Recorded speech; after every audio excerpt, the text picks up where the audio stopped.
আসসালামু আলাইকুম। বিবিএম সলিউশনের পক্ষ থেকে সবাইকে জানাই অভিনন্দন ও শুভেচ্ছা।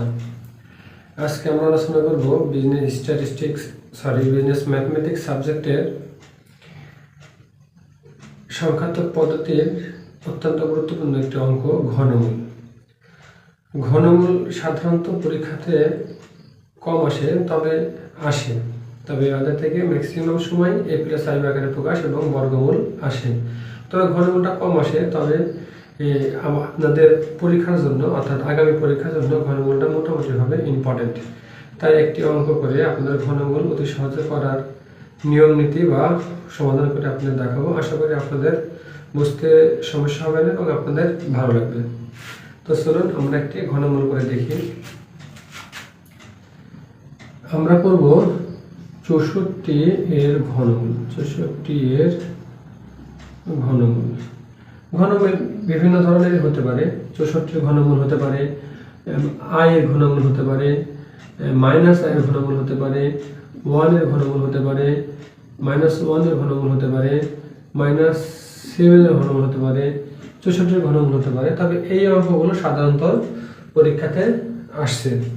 তো ঘনমূল করার নিয়ম প্রত্যেকটি একই রকম, শুধুমাত্র যে কোনো একটি করে আমরা চেষ্টা করবো আপনাদের ধারণা দিতে। আশা করা যায় আপনাদের অত্যন্ত ভালো লাগবে এবং আপনারা খুব সহজে ঘনমূল শিখে যাবেন।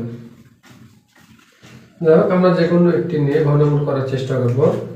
তো i এবং 1 দিয়ে ঘনমূল ওই জায়গাতে সংখ্যা সাধারণত শেষে অবশ্য থাকে না, যার কারণে আমরা দ্বিঘাতটা খুব ভালো বেশি বোঝাইতে সক্ষম হই না বা আপনারা বুঝতে পারেন না।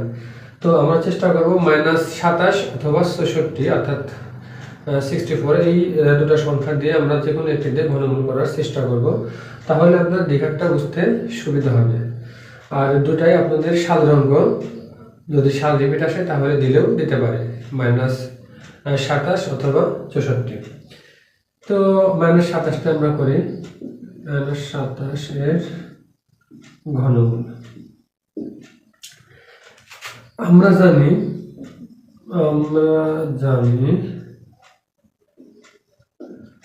যদি ঘনমূল আমরা করি তাহলে ঘনমূলকে দেখার নিয়ম, অর্থাৎ আমরা যদি লিখে এরকম যে -27 এর ঘনমূল, -27 এর ঘনমূল, তাহলে -27 এর ঘনমূলটা হবে আমরা লিখবো কিভাবে, 3√-27।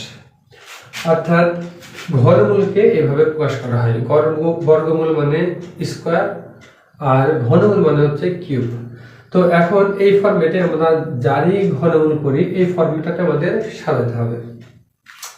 এখন আমরা কি করব, এখন আমরা ধরি যেটা আমরা ধরছি দেওয়া আছে ঘনমূল, এটার সমান আমরা এখন লিখব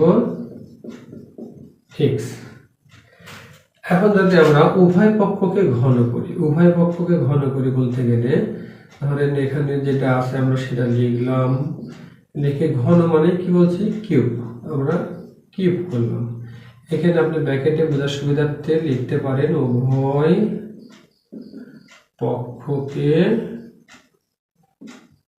ঘন করে।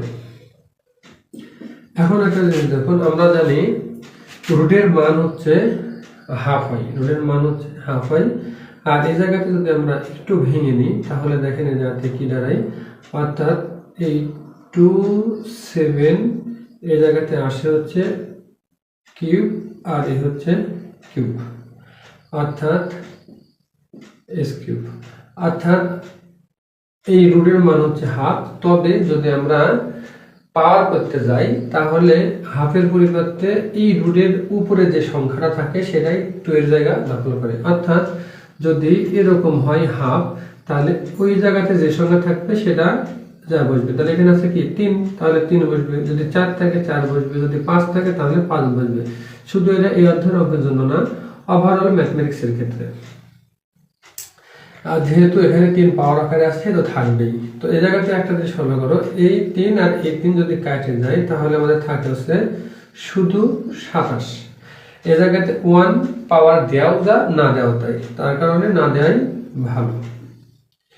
এবার আমরা যদি পক্ষান্তর করি, অর্থাৎ এস কিউবকে যদি স্কোয়ার ওপারে যদি আমরা 27কে নিয়ে যাই, তাহলে যেহেতু 27 এপারে আছে মাইনাস, তাহলে এপারে যাবে কি প্লাস। এইবার এস কিউব, আর আমরা যদি এই 3 এর উপরে কিউব দেই তাহলে হয় হচ্ছে 27। আর এখন আমাদের একটি সূত্র দাঁড়ায় গেল, সূত্রটা কি? এ প্লাস বি কিউবের সূত্র, সূত্র। আমরা মোটামুটি এ প্লাস বি কিউবের সূত্র দেখছি, হাই স্কুল লেভেলে আমরা এ প্লাস বি কিউবের সূত্র পড়ে আসছি। তো এ প্লাস বি কিউবের সূত্র কি? এ কিউব প্লাস বি কিউব, এ প্লাস বি, অর্থাৎ এ প্লাস বি, তারপরে হচ্ছে এ স্কোয়ার অর্থাৎ এ স্কোয়ার, এখানে এক্সটা এ, তারপরে আমরা কি করব? এ বি, অর্থাৎ এই জায়গাতে এক্স হচ্ছে এ আর বি হচ্ছে 3, তারপরে কি বি স্কোয়ার অর্থাৎ 3 এর উপরে স্কোয়ার। এটা হচ্ছে আমাদের এ কিউব প্লাস বি কিউবের সূত্র, এ কিউব প্লাস বি কিউবের সূত্র। তাহলে আমরা মোটামুটি এভাবে বুঝতে পারছি। তাহলে যদি এই জায়গাতে আমরা একটু সাজাই লিখি, তাহলে দাঁড়াবে কি? এক্স স্কোয়ার এই 3x প্লাস 3 3কে 9। এখন একটা জিনিস ফলো করো, এইটা সমান 0, আবার এই সারিটা সমান, রাশিটা সমান 0। যদি তাই হয় তাহলে x প্লাস 3 সমান 0। এবং এবার যদি আমরা করি তাহলে x 3 কে পার করে দিলে আমাদের দাঁড়া আসছে -3, অর্থাৎ এই জায়গাতে আমরা দেখলাম যে x এর ঘন 3। এখন এপারে যদি আমরা যাই, একটা জিনিস দেখো, এবার যদি আমরা ওপারে যাই তাহলে এই জায়গাতেও ঠিক x square minus 3x plus 9 0।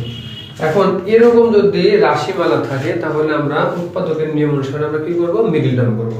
কিন্তু মিডল টার্মের আমাদের শর্ত আছে, এমন দুটো সংখ্যা দ্বারা আমরা গুণ করব যেন ওই শেষের সংখ্যা 9টা হয় এবং যোগ বিয়োগ করলে এই মিডলের সংখ্যাটা হয়। কিন্তু দেখো শত চেষ্টা করে এখানে এইভাবে মিডল টার্ম করা সম্ভব না। আর যখন মিডল টার্ম করা সম্ভব হয় না তখন আমাদের দ্বিঘাতের সূত্র ব্যবহার করতে হয়, দ্বিঘাত সমীকরণের সূত্র ব্যবহার করতে হয়। তো দ্বিঘাতের সূত্রটা আমরা এখানে লিখে করি যেন তোমাদের বুঝতে সুবিধা হয়।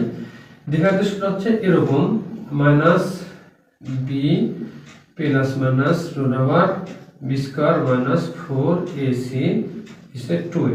এটা হচ্ছে আমাদের দ্বিঘাতের সূত্র। তো এখন আমরা দ্বিঘাতের সূত্র মান বসাবো। এই জায়গাতে মনে মনে তোমাদের ধরতে হবে, এবং মনে মনে ধরতে হবে বলতে গেলে এটাই নিয়ম, অর্থাৎ এটা হচ্ছে এ, এটা হচ্ছে বি, এটা হচ্ছে সি। আমি তোমাদের বোঝানোর সুবিধার্থে নিচে এবিসি লিখছি, এর মানে এই না যে তুমি পরীক্ষাতে এবিসি লিখবে, আমি তোমাদের সূত্রটা বোঝানোর জন্য লিখছি। তো এই জায়গাতে বি বলতে গেলে অর্থাৎ এখানে এক্স যে চলক তার সাথে যে সংখ্যা থাকবে সেটা হচ্ছে বি, তাহলে এটাতে বি বলতে কি আছে? -3। এই হচ্ছে সূত্রের মাইনাস আর এই হচ্ছে -3। এবার হচ্ছে সূত্রের প্লাস মাইনাস, এই হচ্ছে বি স্কয়ার অর্থাৎ এই -3 এর উপরে স্কয়ার, তারপরে কি আছে? মাইনাস সূত্রের 4 এ। আমরা দেখো এ এক্স এর জায়গাতে যদি কোনো সংখ্যা থাকে সেটা বসাই, কোনো সংখ্যা যেহেতু নাই সেহেতু আমরা এখানে 1 বসাবো। আর সি বলতে গেলে 9।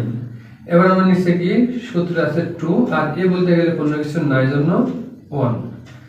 এবার আমরা করি মাইনাস মাইনাস প্লাস অর্থাৎ 3, আর 3 এর উপর স্কয়ার করলে হচ্ছে 9, আর 4 এর স্কয়ার 4 9 36, নিচে হচ্ছে 2।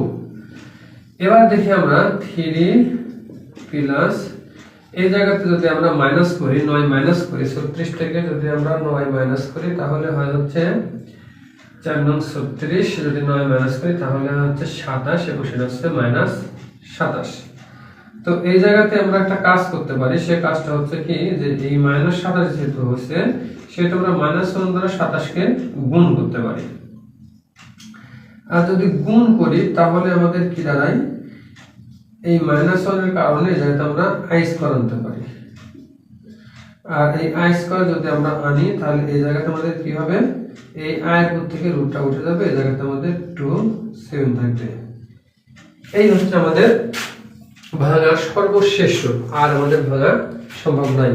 অর্থাৎ এখানে -27 ঘনমূল, অর্থাৎ নির্ণয় ঘনমূল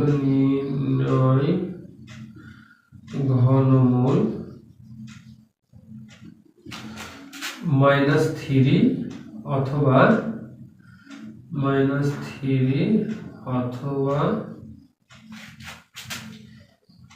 -3 প্লাস i√27 নিচে 2। এটা হচ্ছে আমাদের উত্তর। এই হচ্ছে আমাদের ঘনমূল। আশা করি তোমরা অত্যন্ত সহজভাবে ঘনমূলটি বুঝতে পারছো। আর ঘনমূল থেকে অঙ্ক কম আসলেও যেহেতু সহজ একটি অঙ্ক, তোমরা অবশ্যই অধ্যয়ন করার চেষ্টা করবে এবং পরীক্ষাতে আসলে করার চেষ্টা করবে। তবে আগামী পরীক্ষার জন্য ঘনমূল মোটামুটিভাবে ইম্পর্টেন্ট আছে, তাই অবশ্যই তোমরা করার চেষ্টা করবে। যদি বুঝে না থাকো তাহলে অবশ্যই আমার হেল্প নেবে। আমার সাথে তোমরা যোগাযোগ করলে আমি সর্বাত্মক চেষ্টা করবো তোমাদের অঙ্ক আবার ভালোভাবে রিপিটে বোঝানোর জন্য। আমি ব্যক্তিগতভাবে পরীক্ষার মাসখানেক আগে বা 2 মাস আগে আমি মিরমূল সাজেশন নামে একটি চূড়ান্ত শর্ট সাজেশন তৈরি করি। আমরা মোটামুটি সেকেন্ডারি সাজেশনের জন্য ডিপার্টমেন্ট অফ ম্যানেজমেন্ট এবং ডিপার্টমেন্ট অফ অ্যাকাউন্টিং এর জন্য চূড়ান্ত সাজেশন রেডি করছি এবং এই সাজেশনটি আমরা সরবরাহ করছি। তো আপনারা বিনামূল্যে সংগ্রহ করতে পারেন। আমাদের মিরমূল সাজেশন ও প্রশ্ন ব্যাংক নামে একটি গ্রুপ আছে, সেই গ্রুপে পিডিএফ ছাড়া আছে।